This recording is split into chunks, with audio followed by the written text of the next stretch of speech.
Ryan Reynolds here from Mint Mobile.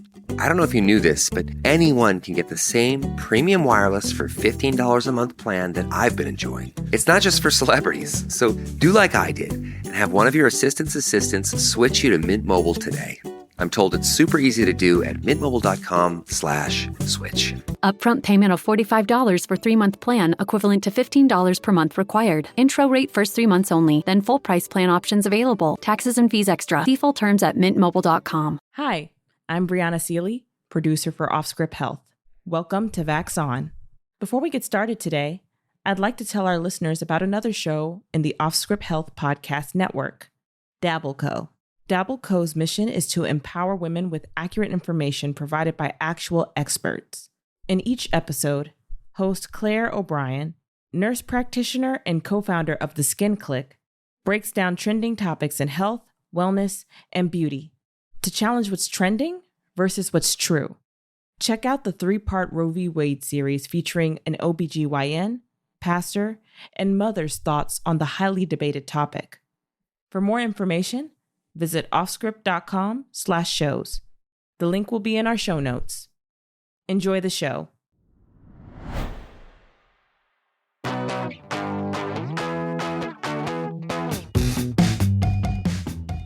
Hey, Matt, it's Tuesday, so that means we're taping Vax On. It is Vax On time, Elora. Hello, how are you? I'm so well. How are you? It's been a minute, right? It's been a minute, yeah. About a week. That's the cadence of the show, about a minute. Yeah, about a minute, and it's soup outside today is the forecast. Well, I know all about soup because I just took a trip to South Carolina to visit my parents with my wife and kids, and it's that soup was every soup. day there. That Yeah, was it's soup every day there in South Carolina. It was so oppressively hot when we went to South Carolina last summer that I felt like we walked out of the hotel and were like immediately struck down by the sun. Well, it was like moistly, humidly. Yeah. You know, what's the word from sultry? It was sultry. It was that's like a nice way to That put was it. the thermometer from the train Danny DeVito moment. It was sultry. Yes. It feels like in South Carolina, it feels like you walk outside and immediately you're uncomfortable and you hear saxophones playing. Right? Like it feels like a saxophone is playing at all times there. So the welcome sign into my parents' community was warning alligators. Just general alligators. Or crocodiles, whichever one they were. Nobody got eaten though, right? No one got eaten. Ever since that time with that horrible tragedy of the little boy being eaten in Orlando, I am like terrified of either alligators or crocodiles. But of course, since I'm a city girl, I don't know which one is which. Well, it's funny. Every now and then my dad will send me a picture of a golf course with an alligator. Again, pick your reptile of choice. I don't know which one is which. Walking across the course. Like, oh yeah, this is my dad golfing with an alligator. It's scary. Yeah. That shit's scary. Like they're not kidding, those fucking animals. No, they're not. It was nice, but I mean, the food was good. The weather was good. It was near the beach. It was fine. Golf course, mini golf courses was good. Do you golf? I mini golf. Oh, you mini golf. Okay. I beat my dad in mini golf. I played golf one time. I played 18 holes and wanted to die. It was like being like criminal level frustrated for like hours and hours. I was like, why would anyone do this? I have a Gen X intervention moment. We're not supposed to say I want to die anymore. Oh, true. No. You know what? True. Redacted? Yeah, redacted. Right. We shouldn't but really what the rules are is like never hyperbolize, which is so hard for me. Yeah, then you can't never say anything. Right. I mean, which but is my best double negative ever. Yes, I know. Like, I love double negatives. I love hyperboles. It's so difficult to exist, but I'm trying to be precise with my language. Can we still say like gag me with a spoon? I don't want to say that. That was stupid the first time around. I'd like to be done with that. What about grody to the max? No, I never participated in Valley Girl speak. Okay. Yeah, I can't do that. And as a result of rebelling against Valley Girl speak, I can't stand it when people uptalk. It drives me crazy. So, but I don't know what you mean. Tell me more. It makes me literally crazy. Wait, can you say crazy? We're gonna stay crazy. Oh, no, you can't say crazy. There's fuck. What the hell can we say anymore? Fuck. Okay. You know what we can say? Let's channel our rage towards the first segment. I'm channeling my rage, but I have to tell you, I don't know if I'm enraged or not. I'm reporting in about this legal healthcare story solely as a sort of alert, like fuckery may be afoot, but I don't know enough about the specifics to know if it actually is afoot or not. Like it may be. So everybody, listen up with me. And if you know more about this topic, please tweet us and call us and write us and all that kind of shit. So pre-fuckery. Pre-fuckery, right? And in this world where there are these like huge Supreme Court decisions about big things, like abortion and gun control that everyone's following, these other cases are still being decided and they're like not as sexy, so they don't get a lot of media coverage. And as a result, it's easy to just completely miss them. So last week, this other case was decided 5-4. Now, 5-4 decisions means like there was major disagreement among the justices. And I'll tell you, this was not even one that fell along the typical ideological lines. The makeup of the 5-4 decision was like all over the place. And here's what it was about. So I don't know if you know this, but there are these hospitals in the US and they are referred to as DSH hospitals. And that stands for disproportionate share hospitals. It means hospitals that serve a lot of low income patients. And to combat the fact that, low income patients are coming in and they're receiving healthcare services and the hospital doesn't get paid for those services, the federal government just gives those hospitals extra money to deal with that problem. Okay, Now, that sounds okay. It's totally good. That is totally good. That's not a problem at all. Everyone agrees we should continue having this system. But anyway, so the federal government gives extra money to these DSH hospitals. Now, how much extra money the government gives them, and it's part of Medicare, so that's why it's like super confusing, right? What is in question is, well, how much money do the hospitals get? Because there's a formula applied to the hospitals that takes into account like how many Medicare patients did they serve, and it's like this whole big confusing calculation, right? I won't go into that because that's like super confusing. And I'm already confused for the record, so right. Go on. So there's disagreement between the federal government and the hospitals about the hospitals think that they're entitled to more money and to offset these costs. And the federal government is like, we're already giving you money. So some of the hospitals sued and they were like, hey, Biden administration, you owe us $600 million because you undercalculated this extra money we're supposed to get. And that was the dispute, whether or not the federal government was giving these special hospitals enough extra payment, like were they complying with the formula? That was like what was at issue. Right. And now if you think about it, right, and this is why I bring it up. This is potential for major fuckery because one of two things is true. Either the federal government is like seriously underpaying hospitals that most need the money to serve people who most need the medical services, and to the tune of $600 million, which seems fucked up if that's what's happening. I mean, that doesn't seem like a lot of money if you're looking at like, I don't know what our GDP is. We spend more money than God on healthcare. But this is only one hospital system that sued though. Oh. So this is like one hospital system sued and said like, hey, you owe us $600 million. And if the answer is yes, they do owe it to you, then probably the government owes that money to like every hospital system. Right. Floodgates begin.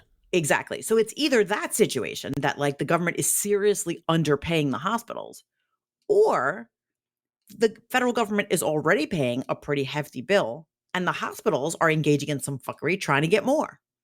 So what's the court case? Right. So the court case was called Becerra versus Empire Health Foundation. Becerra is the Secretary of Health and Human Services versus Empire Health Foundation, which is one of these hospital systems.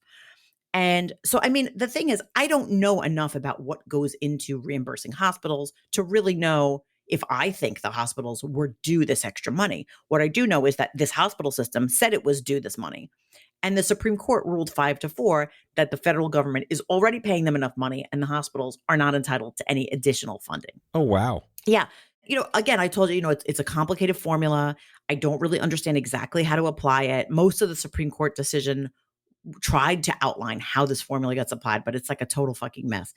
But the thing is, something like this, which is it's a totally nonpartisan issue, right? This is not really a political issue. Really, you're talking about things that are just missed in the media because they're not like exciting, but we should want to know, like, is our federal government underpaying hospitals money that is due to them, or are hospitals taking advantage of the government? And I think it's important to keep those things on our radar. I mean, my inclination is that if a hospital is a private company, I'm just going to say it. If a hospital is a hospital, they're going to overbill because that's what they do to make money. They overbill. Mm-hmm. It's like a law firm, like in the firm, right? He got them on overbilling. Right. Mm-hmm. Tom Cruise to the win. Go see Top Gun Maverick if you haven't, folks. Yes. And back to Mitch McDear. Yes. Yeah, I mean, I guess that's what they do. I mean, this is all Medicare stuff. So, and it's all set out by the Medicare statute. So, regardless of what the hospitals are doing in their other billing, it is important to know that the hospitals are like following the Medicare rules when they make their claims. So, like, it would be good if everybody agreed. But let me just say this on a broader scale. It's kind of fucked up to me that, or the amount of reimbursement due to hospitals who serve low income patients is so complicated that even the Supreme Court couldn't fucking figure out what it means.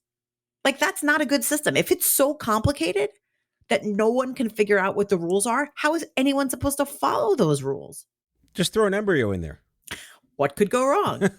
So it's kind of like none of us are, this is, we all sort of figure like, I don't know, someone else will figure this out. I mean, that was even my reaction as I was reading the Supreme Court case. Like, I have no idea if I think this is correct, because it's so much work for me to figure out the underlying facts that I don't even fucking know what's going on. But I mean, that in and of itself is a major problem, because if I can't figure it out, and I'm trying to, and the Supreme Court justices also can't figure it out, and they're in charge of deciding, who is it that's in a position to figure it out? Right. So when we say healthcare is fucked, it's just scraping the surface there. Right. And it's not like little things. It's like, hundreds and hundreds of millions of dollars at stake. So like, perhaps we should create rules that are easy to follow and easy to get correct. Perhaps we should. And I laugh and giggle hysterically. Perhaps. I mean, just a thought. It's just kind of nice to know the Supreme Court does other things besides destroy the country. Yes, they do. They do. It's matter. Look, they gave half of Oklahoma back to the Native Americans recently. I mean, yeah, that's something. Gorsuch. Yeah. Even I knew that because you told me, but still. I always say he's like angling for a recurring role on Yellowstone. Right. But anyway, so that's my story. That's just a little, it's kind of like reporting in from other potential healthcare fuckery out there. So I want to divert this to our second segment, which I'm conflating with I keep mentioning like the Scrooge McDuck bank vault where he swims in the money, which is these households like mine with 40,000 home tests in them that we never use unless we're symptomatic, which we never are, but yet COVID's all over the place and no one's dying. And where are we? Blurring the lines on what is going on? Yeah, so now it sounds like it's really a problem because people aren't testing as much. So we have like no idea what the COVID statistics are. Right. It's sort of a good problem to have, right? Because we were much more strict with the testing when having COVID was so much more frightening. And the fact that people are generally a lot more lax about it is like a side effect of the fact that it's not, it's not fatal for most people. And it's for many of us, it's just not that big of a deal. So people aren't compelled to get tested every time they have sniffles. Right. So, I mean, it's a good sign, but it's not ideal when we're trying to manage a pandemic, when there's like regulations and stuff out there, if we don't have accurate numbers. Well, the trucks here in New York are still out every day, but I never see anyone in line for them anymore. And I went to City MD today, and there's usually like a normal line of people just wanting to get regular tested, and they're not. I mean, are their kitchen drawers filled with home tests that they're not using? I wonder, yeah, that's funny you say that, because on the way to the studio, when I drive in and I tape from the off-script studio, there's like a tent right outside the studio, and there's never anybody there online to get COVID tested. Unreal. Well, maybe not unreal. I mean, is this the world we want it to be living in, where we're just living with it, and that's what it is? I don't know. And I think that the idea that our statistics are really not reliable bothers me, because I know how much there is at stake. Especially when we still have, maybe not government regulations as much, but there are certainly private companies that have their own restrictions in place. Like, for example, my son is taking part in a 1-week internship in Washington, D.C. later this summer. And the COVID restrictions are seriously fierce. He has to COVID test every single day during this 1-week thing. What? I know. And the thing is, it's based on trying to be as careful as possible, which is great. But to me, it seems like it would be relevant to know what the numbers are at the time.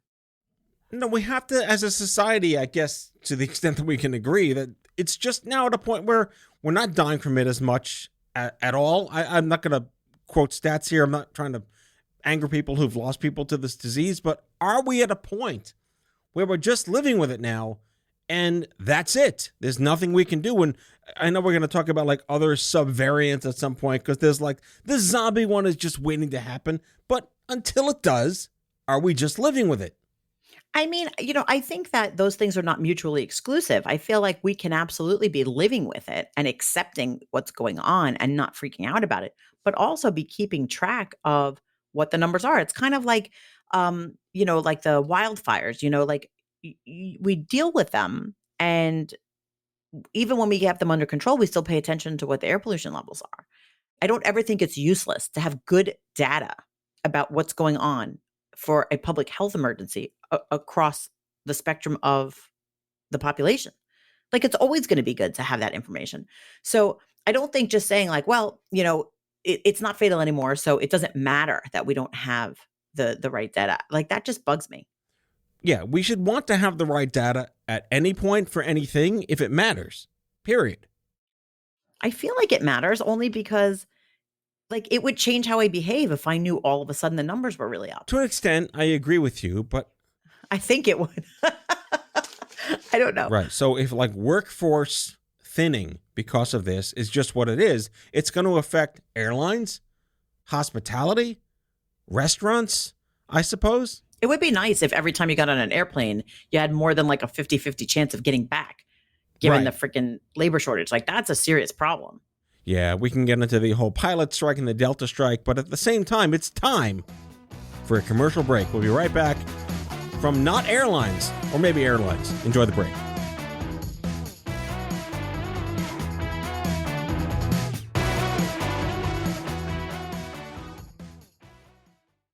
Craving your next action-packed adventure? Audible delivers thrills of every kind on your command, like Project Hail Mary by Andy Weir, where a lone astronaut must save humanity from extinction, narrated with stunning intensity by Ray Porter. From electrifying suspense and daring quest to spine-tingling horror and romance in far-off realms, unleash your adventurous side with gripping titles that'll keep you guessing. Discover exclusive Audible originals, hotly anticipated new releases, and must-listen bestsellers that hook you from the first minute. Because Audible knows there's no greater thrill than the one that speaks to you. Discover what lies beyond the edge of your seat. Start your free 30-day trial at audible.com/WonderyUS. That's audible.com/WonderyUS. Are you looking for a new job or want a career change? Look no further than Monster.com. Need a little help standing out? Our expert resume writing services will make sure you shine. Want to brush up on your interview skills? Engage with our AI interview prep tool. Want some advice on negotiating your new salary? Visit our salary tools and extensive library of career advice articles, and you'll have all the tips and tricks you'll need to succeed. Visit Monster.com today and take the first step towards your career. Monster.com. Find your right job fit.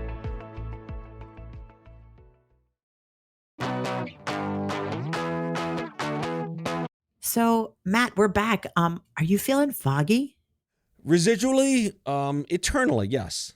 Eternally foggy. Why are you eternally foggy? Well, I have something called chemo brain, which is finally, after many, many years, a clinically proven evidence-based late effect of cancer treatment that affects your cognition, your executive function, your abilities to process information, and it's kind of inversely proportional to aging, so it gets worse, but you can't use it as an excuse anymore once you get really old like me. But it does harken a time where people didn't take you seriously. Oh, get over it. There's no such thing.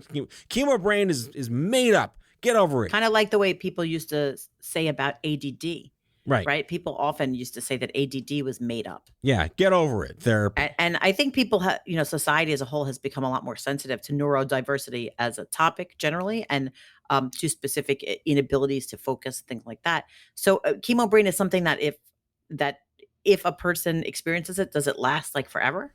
It can last forever. Again, every single person that goes through like terrible radiation or chemotherapy that affects the brain is going to have some kind of late effect manifested depending on who they are. But is it only people who had brain cancer or people who had any kind of cancer? Chemotherapy writ large. Again, everything is so genetically individualized at this point today than it used to be easy bake oven for everyone in the 1980s and 90s. But yes, cognitive deficits and executive function damage are real. And you may have to live with the consequences of them, which is an over-under because you'd rather be alive with them than dead without them. Sure. But yeah, it's real. And the brain fog of COVID is also now real. We can't just say, oh, you haven't had COVID in 2 years. Get over it. Yeah, this is something that we've heard kind of since the beginning of COVID, that COVID can cause some kind of neuroeffects, whether it's confusion or, they said fogginess or COVID brain or, whatever we've heard it called. And it sounds like they're really doing some good research into that specific symptom. I read about this study in mice, and it said, which I'm always like confused about the use of mice and this kind of stuff. Like, so the study with the mice said that the virus disrupted the normal activity of several brain cell populations and left behind signs of inflammation. And somehow this is going to help us understand the cognitive disruption caused by COVID-19. Well, would you rather than do research on puppies or mice? No, definitely not. But this is my question. So when they test the mice, how do they know if their brains are foggy? Like, are they like, you used to use the Oxford comma, but you don't use it anymore. Like, are they like, I don't understand. Like, are they like, it seems like kind of a nuanced thing to begin with. Is it all like mice in the maze? Like, I need to know this about the mice. I trust the people after all these years of studying science stuff on mice that they know what they're doing. They can tell if the mice are stupid. They can tell if the mice are stupid. Yeah. Like, were the mice smart to begin with? I just need to know more about this all. So they're testing the mice. Like, and also, I also need to know, relevant to COVID-19, like, are they sure that they were working with people who had a full deck before COVID? Right. Yeah. We don't have a baseline for this Like, at all. I need to know, because if you think about it, right? Like, are we only talking about the people who refused to get vaccinated because they thought they were going to become magnetic? Because I have questions about those people and their cognitive abilities anyway. Right. But again, I have the Bill Gates chip, so I'm fine. Right. Me too. I mean, I don't need my cell phone. I could just put my finger right up to Right. my It's like the Maxwell smartphone. It's like his Exactly. shoe and his thumb. Yeah. So I'm like fascinated by all this, because it said the mouse model was engineered as a close stand-in for humans. And I know that that's been done in lots of medical contexts. And they meant, they basically tried to mimic the experience of someone with a mild COVID-19 infection. And it was the whole thing. They put the cells into the mice, the mices, Meese, yeah. the meese. The meese. Get it right. Respiratory tract. And the infection cleared up, but then they ended up staying with the brain fog. So this is good medical news, right? Because it means that there's like a scientific basis for them to keep on studying this as a real symptom. Am I getting that right? I think the part we're missing out on is that a virus can cause brain fog, and that, oh, it's just the flu has just gone completely out the door, even though it was already out the door years ago. This is not the flu. This is something brand new, concocted in some lab somehow, that can completely destroy your cognition besides making you sick. That's true. And that's a really good point, because I know that from my own experience with COVID, I absolutely felt like, well, I guess it's sort of like a flu, because the flu makes you feel really shitty and COVID made me feel really shitty. But it seemed sort of like flu plus, like flu plus. but like kind of worse. Like Paramount Plus, but different. Exactly. Generally speaking, other viruses, I've never heard anyone talk about brain fog. The only time I've ever heard talk of brain fog, other than in the cancer context, has been in the pregnancy context. That pregnancy like makes you all kinds of wacky. Right.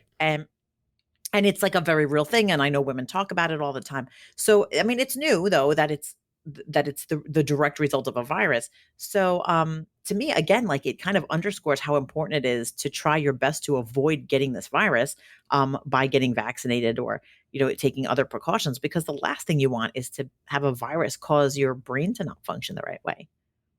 To me, that's much scarier than any of the other stuff. Well, it goes back to our other shows on long COVID, which is we have no idea as a species the late effects of this mutant thing that this is, because there's never been anything quite like it before.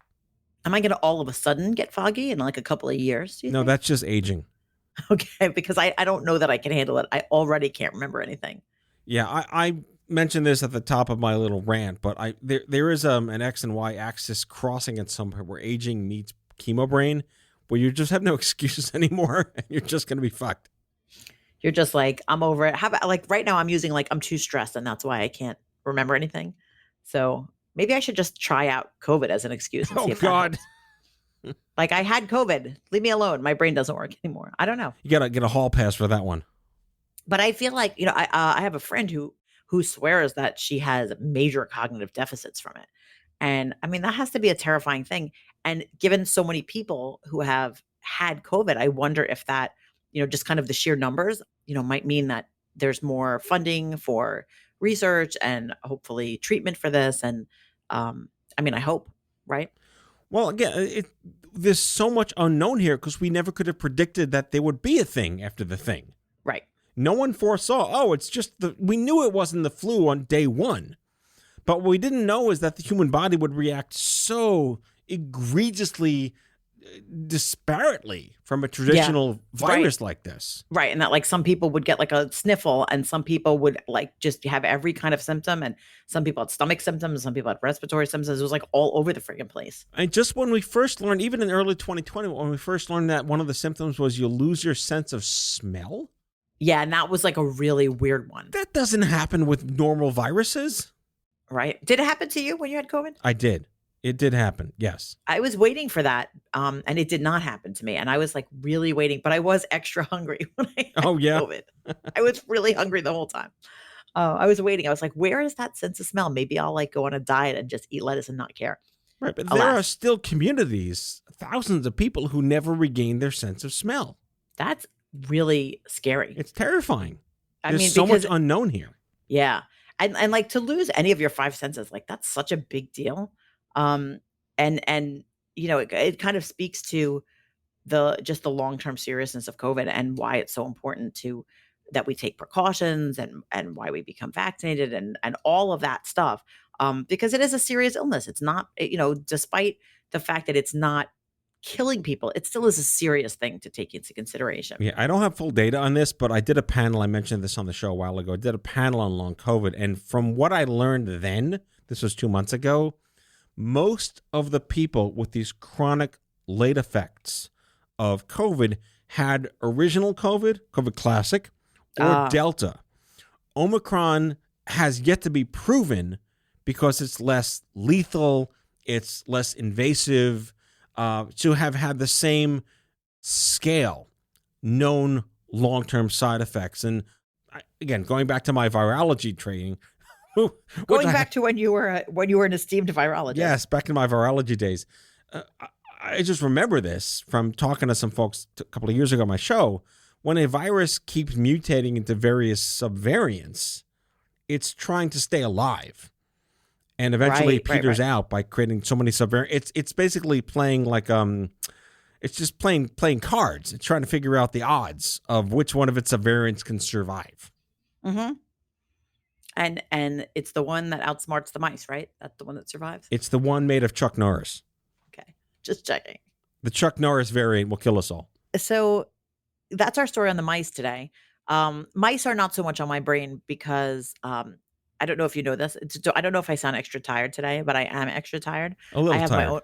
I have my own brain fog today, but it has nothing to do with COVID, and it has everything to do with a fox that comes to my house every single night. And is he followed by a hare? Yeah, no, it is not. I wish it were followed by literally anything that would kill it. Because, and I'm sorry for all the nature lovers out there, but this motherfucking fox comes every night into my cul-de-sac and wakes us all up every single day at like 3 a.m. So, because I don't know if you've ever heard a fox, but it sounds like a baby being eaten. It is Can't you like just trank it and call animal services?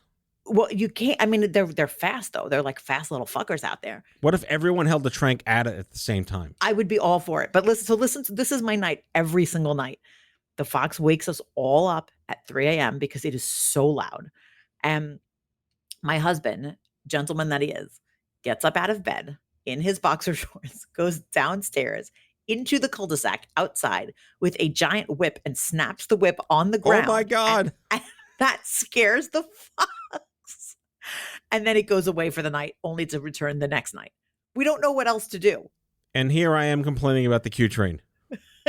This is my life. This is life in the suburbs with the foxes. Anyway. Well, I will end with a quick note that I just came back from visiting my parents in South Carolina. I wasn't going to say this, but you brought it out. they have birds the size of Tic Tacs that sound like trains and locomotives at 3 a.m. So I feel like in the My Cousin Vinny, where the train's just waking up every night, they have birds the size of Tic Tacs that make this massive sound at 3 a.m.